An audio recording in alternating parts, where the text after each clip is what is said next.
2024ರಿಂದ 29ನೇ ಅವಧಿಯ ಕರ್ನಾಟಕ ರಾಜ್ಯ ಸರ್ಕಾರಿ ನೌಕರರ ಸಂಘದ ಮುಳಬಾಗಿಲು ತಾಲೂಕು ಶಾಖೆಯ ಅಧ್ಯಕ್ಷ ಚುನಾವಣೆಯಲ್ಲಿ ಇಬ್ಬರು ಅಭ್ಯರ್ಥಿಗಳಿದ್ರು, ಅರವಿಂದ ಕೆಎನ್ ಮತ್ತು ಕೆವಿ ಜಗನ್ನಾಥ್.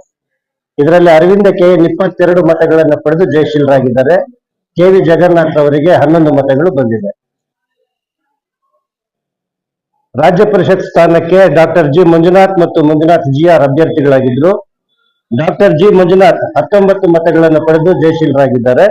ಮಂಜುನಾಥ್ ಜಿಆರ್ ಅವರಿಗೆ 14 ಮತಗಳು ಬಂದಿವೆ. ಖಜಾಂಚಿ ಸ್ಥಾನಕ್ಕೆ ಎಂ ಮಂಜುನಾಥ ಮತ್ತು ಸುಬ್ರಹ್ಮಣ್ಯ ಎಂ ಇಬ್ಬರು ಅಭ್ಯರ್ಥಿಗಳಿದ್ರು. ಅದರಲ್ಲಿ ಎಂ ಮಂಜುನಾಥ ಅವರಿಗೆ 14 ಮತಗಳು, ಸುಬ್ರಹ್ಮಣ್ಯ ಎಂ ರವರು 19 ಮತಗಳನ್ನು ಪಡೆದು ಜಯಶೀಲರಾಗಿದ್ದಾರೆ.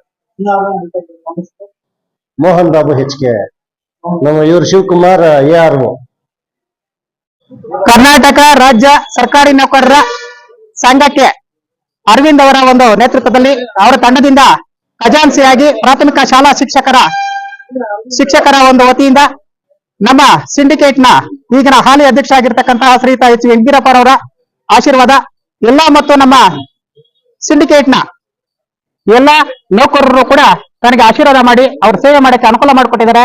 ಮತ್ತೊಮ್ಮೆ ಎಲ್ಲಾ ನಿರ್ದೇಶಕರಿಗೂ ಧನ್ಯವಾದಗಳನ್ನ ಹೇಳ್ತಾ ನನ್ನ ಮಾತನ್ನು ಮುಗಿಸ್ತಾ ಇದ್ದೀನಿ. ಜೈ ಹಿಂದ್, ಜೈ ಕರ್ನಾಟಕ.